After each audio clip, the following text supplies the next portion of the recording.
കഥ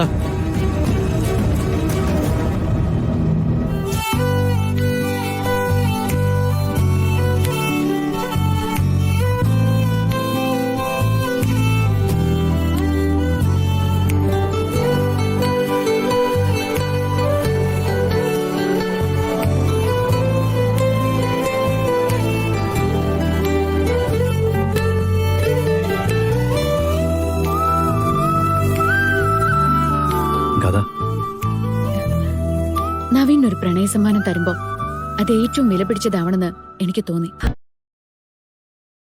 ഊണും ഉറക്കവും ഉപേക്ഷിച്ച് ഞാനിത് വരച്ചോണ്ടിരിക്കായിരുന്നു. നവീൻ ഇഷ്ടായോ? ഗ്രേറ്റ്. താൻ ഇത്രയ്ക്ക് വലിയവളാണെന്ന് ഞാൻ കരുതിയില്ല. ഇതെന്റെ പ്രണയമാണ്, നവീനോടുള്ള എന്റെ വിശ്വാസമാണ്, എന്റെ ഡെഡിക്കേഷനാണ്. I love you Naveen.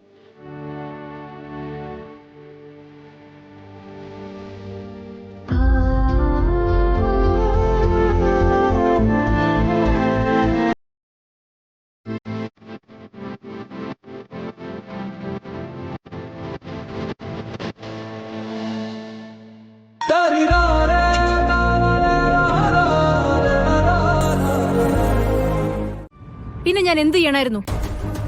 നിന്നെ എവിടെ അന്വേഷിക്കണമായിരുന്നു? നവീന്റെ ഒപ്പം പോകുന്നു പറഞ്ഞിട്ടില്ല നീ അവിടെ നിന്ന് ഇറങ്ങിയത്. അപ്പൊ പിന്നെ അയാളോടല്ലാതെ മറ്റാരോടാ ഞാൻ ചോദിക്കേണ്ടത്?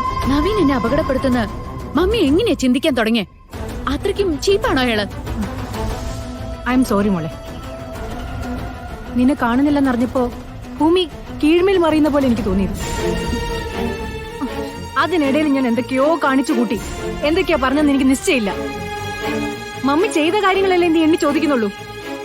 ഞാൻ അനുഭവിച്ചെന്താ നിനക്കറിയില്ലല്ലോ. Mummy sorry.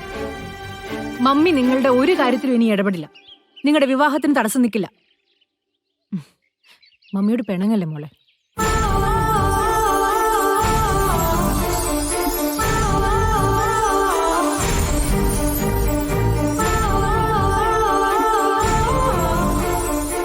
എന്റെ മമ്മിയോട് എനിക്ക് പിണങ്ങാൻ പറ്റുമോ? നവീൻ എനിക്ക് വേണം, പക്ഷേ അത് മമ്മിയുടെ അനുഗ്രഹത്തോടെ തന്നെ വേണം.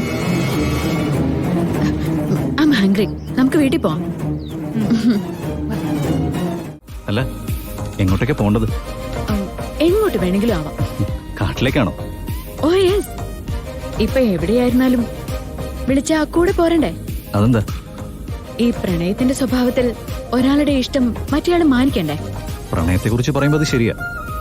പക്ഷേ വ്യക്തിപരമായിട്ട് എനിക്കത്ര ഇഷ്ടമല്ല. ഏറ്റവും പ്രിയപ്പെട്ട ആള് നമുക്ക് ഇഷ്ടമില്ലാത്തൊരു കാര്യം പറഞ്ഞ അതെനിക്ക് ഇഷ്ടമല്ലെന്ന് തുറന്നു പറയണം. അതിന്റെ പേരിൽ ആദ്യം കുറച്ച് വിഷമൊക്കെ തോന്നുമായിരിക്കും.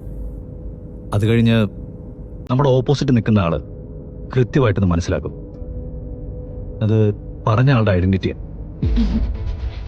ഈ ബിസിനസ് ഒക്കെ നിർത്തിയിട്ട് വല്ല മോട്ടിവേഷൻ സ്പീച്ചിനൊക്കെ പൊക്കൂടെ? മിസ്റ്റർ നവീൻ ഗോപാൽ വർമ്മയ്ക്ക് അതിലൊരു ഫ്യൂച്ചർ ഞാൻ കാണുന്നുണ്ട്. ഞാൻ നന്നായിട്ട് ജീവിക്കുന്നൊന്നും പിടിക്കുന്നില്ലല്ലേ? എന്നാ പിന്നെ ഒരു കാര്യം ചെയ്യും, നവീന് പരിചയമുള്ള കൊച്ചു കൊച്ചു കടകളൊക്കെ കാണുമല്ലോ, ഈ നാടൻ പലഹാരങ്ങളൊക്കെ കിട്ടുന്ന, നമുക്ക് അതുവഴി ഒന്ന് പോവാം. അതും എന്റെ ഇഷ്ടത്തിന് വേണ്ടിയാണോ? ഏയ് ഇല്ലില്ല, ഇപ്പോ ഞാനിതൊക്കെ എൻജോയ് ചെയ്ത് തുടങ്ങി. അന്ന് നമ്മൾ ഫുഡ് കഴിച്ചില്ലേ ജിമ്മിച്ചാന്റെ വീട്ടില്? ആ പാത്രം വട്ടം കറക്കി ഒരു കഞ്ഞി കൂടി ഉണ്ടായിരുന്നില്ലേ? ഇവനെന്താ വട്ടു പിടിച്ചോ? മോളെ പോലെ ഇരിക്കുന്ന ആരെങ്കിലും ഉണ്ടോ? ചേച്ചിയോ അനിയത്തിയോ ആരെങ്കിലും? ഇല്ലല്ലോ. എന്തുപറ്റി? ദേ ആ പോയ വണ്ടിയിലെ അതിലെ മോളെ പോലെ തന്നെ ഒരാൾ എന്റെ അടുത്ത് വന്ന് കരിക്ക് കുടിച്ചിട്ട് പോയതാ. അല്ല, രണ്ടാളും ഒരുപോലെയാ ഇരിക്കുന്നത്. അത് ചേട്ടന് തോന്നിയതായിരിക്കും. എന്റെ തോന്നലല്ല, സത്യമാ ഞാൻ പറയുന്നത്. അതെ, ഇപ്പോഴത്തെ പെമ്പിള്ളേരെ കണ്ടാലേ എല്ലാം ഒരുപോലെ ആയിരിക്കുന്നു. ചേടാ, എന്നാലും ഒരു മിനിറ്റ് കൂടി ഇവിടെ നിന്നിരുന്നെങ്കിൽ ഞാനത് കണ്ടുപിടിച്ചേനെ.